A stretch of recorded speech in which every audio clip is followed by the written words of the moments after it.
মমতা বন্দ্যোপাধ্যায়ের আশীর্বাদ জন্য বলাগড় বিধানসভার আজ প্রার্থী রঞ্জন কুমার ধারা মহাশয়। এছাড়া উন্নয়ন হতে পারে না। সারা হুগলি জেলার উন্নয়ন আজকে রন্ধে রন্ধে পৌঁছে গিয়েছে। এখনই গিয়ে দেখি আরামবাগে চলে গেছেন, বলছে আমার আরামবাগ আসতে হয়েছে, এখানে উন্নয়নের কাজ আটকে আছে। ভারতীয় জনতা পার্টিরা এখানে গোঘাট খানাকুল পুরসভা আরামবাগে কাজ করতে দিচ্ছে না। বাংলার উন্নয়নকে স্তব্ধ করা যাবে না। সভাধিপতি সেখানে গিয়ে উপস্থিত, রাস্তা চালু করলেন, উদ্বোধন করলেন, বড় বড় ব্রিজ তৈরি করলেন। যে মমতা বন্দ্যোপাধ্যায়ের উন্নয়নের কাজ ভারতীয় জনতা পার্টির ক্ষমতা নেই আটকানোর। আমি রঞ্জন ধারা, আমি সভাধিপতি, আমি এখানে দাঁড়িয়ে থাকবো, কাজ চালু হবে।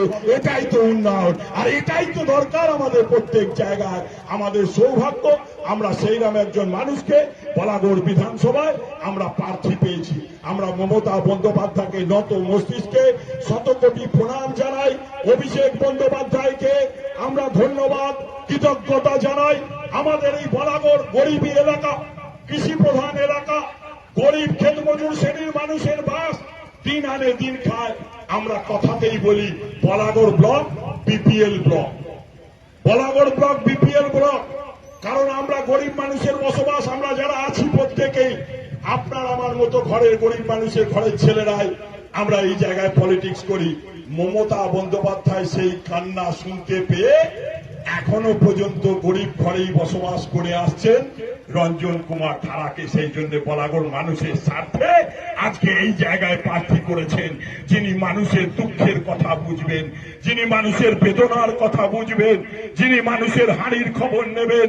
সেই রকম একজন প্রার্থীকে আমরা পেয়েছি এবং আজকে আমাদের সৌভাগ্য, গতকাল থেকেই তিনি শ্রীপুর বলাগড়ে যখন গেছেন প্রার্থী হিসেবে গেছেন, এর আগে জেলা পরিষদের সভাধিপতি হিসেবে 14টা অঞ্চল তিনি কভার করেছেন ব্লাড ডোনেশন ক্যাম্প। আমার আর নবীনের দুই বন্ধুও বটে, আমরা দুই লম্বাও বটে, দুই বন্ধুও বটে। আমরা এই প্রার্থীকে এই ব্লাড ডোনেশন ক্যাম্পে পেলাম বলাগড়ের মধ্যে।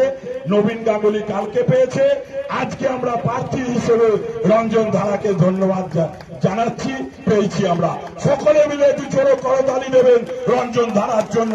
আর আমাদের শপথ নিতে হবে বলাগড়ের মাটি উন্নয়নের মাটি, বলাগড়ের মাটি মমতা বন্দ্যোপাধ্যায়ের মাটি, বলাগড়ের মাটি বাংলার মা মাটি, মানুষের উন্নয়ন করার মাটি।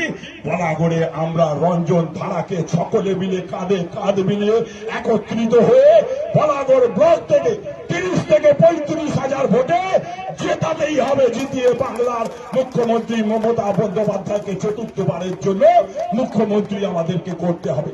আমাদের বিশিষ্ট ব্যক্তিরা সকলেই এসে গিয়েছেন।